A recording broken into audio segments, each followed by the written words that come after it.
दोस्तों, अगर किसी को ये लगता है जीवन में कि मैंने बहुत कुछ सीख लिया, मुझे और कुछ सीखने की ज़रूरत नहीं है, तो दोस्तों वो अपनी जीवन में ना कभी तरक्की नहीं कर सकता।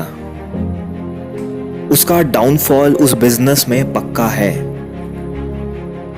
इसी पे आधारित मैं आपको एक कहानी सुनाने जा रहा हूं। दो दोस्त थे, राम और श्याम। बहुत ही अच्छे दोस्त थे। उन दोनों ने बिजनेस करने का सोचा और अपना अपना बिजनेस शुरू कर भी दिया, लेकिन बिजनेस दोनों का एक जैसा ही था।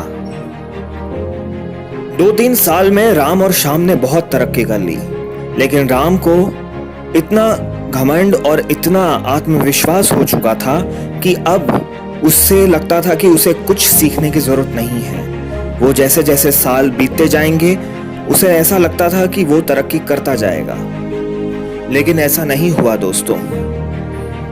उसकी दुकान पे कस्टमर्स आने धीरे धीरे कम हो गए। उसको समझ ही नहीं आ रहा था कि ये हुआ क्या है। आसमान में उड़ने वाला राम अब धरती पर गिर चुका था। एक दिन राम को विचार आया कि मैं क्यों नहीं श्याम से जाकर मिलूं, उसका भी तो सेम बिजनेस है। और जब वो श्याम से जाकर मिला तो वो हक्का बक्का रह गया। श्याम अभी भी तरक्की पर था और उसके कस्टमर्स कभी कम हुए ही नहीं। जब राम ने ये बात श्याम से पूछी तो श्याम ने बस यही कहा,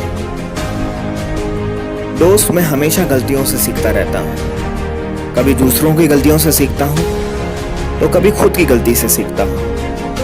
यही कारण है कि मैं भगवान की दया से आज मैं थोड़ा तरक्की कर रहा हूं। राम को अपनी गलती का एहसास हुआ। घमंड और आत्मविश्वास से भरा हुआ राम, जो कि कभी सीखना नहीं चाहता था, उसने ये अपने से वादा किया कि अब ये जीवन में कभी भी सीखना नहीं छोड़ेगा। और उसके बाद से राम भी तरक्की करता चला गया। दोस्तों, आप सभी से मैं बस इतना ही कहना चाहता हूँ कि जीवन में अगर सफल होना चाहते हैं तो सीखने को ही पाठशाला माने, नहीं तो इस जिंदगी की रेस में आप पीछे रह जाएंगे। दोस्तों, अगर आपको ये मेरी स्टोरी अच्छी लगी हो तो प्लीज़ मेरे चैनल को सब्सक्राइब कीजिए और बेल आइकन को दबा दीजिए। Thank you very much.